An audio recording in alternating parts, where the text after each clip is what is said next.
নমস্কার, কেমন আছেন সবাই? রেসিপি বাই শ্রিয়মস মম চ্যানেলে আপনাদের স্বাগত জানাই। তো আমি দুপুর থেকেই ভাবছিলাম যে আজকে বাবানকে একটু আলাদা কিছু টিফিনে দিতে চাইছিলাম। তো সে কারণে ভাবলাম যে আজ একটু ইজি উপকরণ দিয়ে প্যানকেক হয়ে যাক।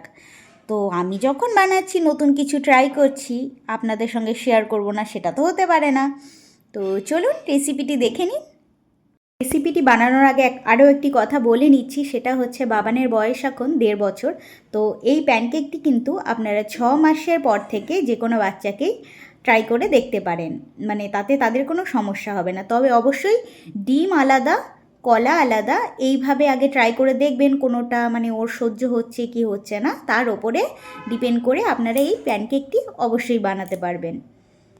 এই প্যানকেকের জন্য সামান্য যে উপকরণগুলি সেগুলি দেখে নিয়ে নিয়েছি 4 চামচের মতো ওটস, দিয়ে দেব 2টো ডিম। আমি আগের থেকেই ডিমটিকে ফাটিয়ে নিয়েছিলাম বাটির মধ্যে।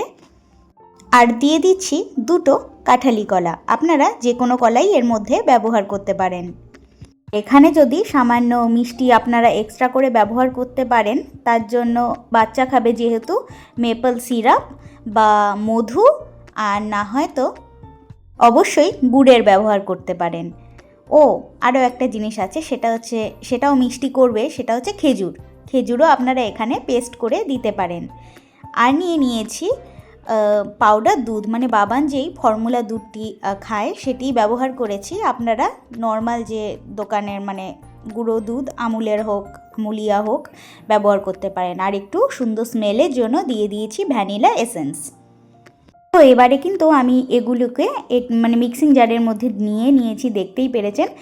সুন্দর একটি ফাইন ব্যাটার তৈরি করে নেব, তবে ব্যাটারটি যেন ঘন হয়। তো আশা করি আপনারা দেখে বুঝতেই পাচ্ছেন কতটা ঘন ব্যাটারটি তৈরি হয়েছে। তো ফ্রাইং প্যান নিয়েছি, তার মধ্যে দিয়ে দেব পরিমাণ মতো ঘি ব্যবহার করেছি। আপনারা চাইলে অবশ্যই বাটার দিতে পারেন। এবারে অল্প অল্প করে ব্যাটার দিয়ে ভালো করে এপিট ওপিট ফ্রাই করে নিতে হবে। প্যানকেকের আরও একটি বিশেষত্ব, প্যানকেক হয়েছে সেটি কি করে বুঝবেন, এক পাশটি কিন্তু সম্পূর্ণ একদম প্লেন তৈরি হবে, আর আরেক পাশটি নর্মাল যেরকম পরোটা বা রুটি বানাতে গেলে যেরকম এবড়ো খেবড়ো একটু হয়, সেটি হবে। তো আপনাদেরকে আমি উল্টে পাল্টে ফ্রাই করে দেখিয়ে দিচ্ছি। সুন্দর উঠে আসছে কিন্তু, তাই তো? ওপরে কিন্তু এখনও ঠিক করে শুকায়নি, তবে নিচের থেকে সুন্দর উঠে আসছে। এবারে উল্টে দেব। উল্টালে আপনাদেরকে আমি এখন তো একটু দূরের থেকে দেখাচ্ছি, অবশ্যই কাছের থেকেও দেখিয়ে দেব যে কেমন হয়েছে। তবে আশা করি এখনই দেখতে বুঝতে পারছেন ওপরে কি সুন্দর স্মুথ হয়েছে না? এটাই প্যানকেকের বৈশিষ্ট্য বলতে পারেন। তবে যারা ডায়েট মেনটেন করছেন তারা কিন্তু ওটস দিয়ে এইভাবেই সুন্দর করে প্যানকেক বাড়িতে বানিয়ে খেতে পারেন। তবে অরিজিনাল যেই প্যানকেক ডোরেমনের ডোরা কেকের যেই প্যানকেকটা হয় সেটি কিন্তু ময়দা দিয়ে তৈরি হয়। তো অবশ্যই কোনো না কোনো দিন ময়দা দিয়েও বানিয়ে দেখাবো। আজ ওটস ছিল তাই ওটস দিয়েই বানিয়ে দেখাচ্ছি। আশা করি রেসিপিটি বুঝতে আপনাদের কোনো রকমের অসুবিধা হয়নি। যদি কোনো অসুবিধা হয়ে থাকে আমাকে কমেন্ট বক্সে লিখে জানাবেন, আমি চেষ্টা করব যথাসাধ্য উত্তর দিয়ে দেওয়ার। আর ভিডিওগুলি যদি ভালো লাগে তাহলে লাইক, শেয়ার, সাবস্ক্রাইব করে একটু চেষ্টা করবেন আমার পাশে থাকার। এর থেকে বেশি কিছু তো চাই না।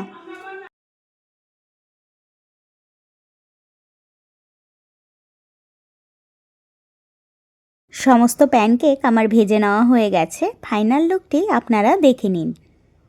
কি হয়েছে না লোভনীয়? খেতেও কিন্তু খুব মজাদার আর খুব নরমও হয়েছিল। তবে আপনারা যদি চান ওপর থেকে একটু মধু ছড়িয়ে বা গুড়ের রস দিয়েও কিন্তু খাওয়া যেতে পারে। তাহলে আজকের জন্য টাটা, বাই বাই। নতুন রেসিপি নিয়ে আবার খুব তাড়াতাড়ি হাজির হব।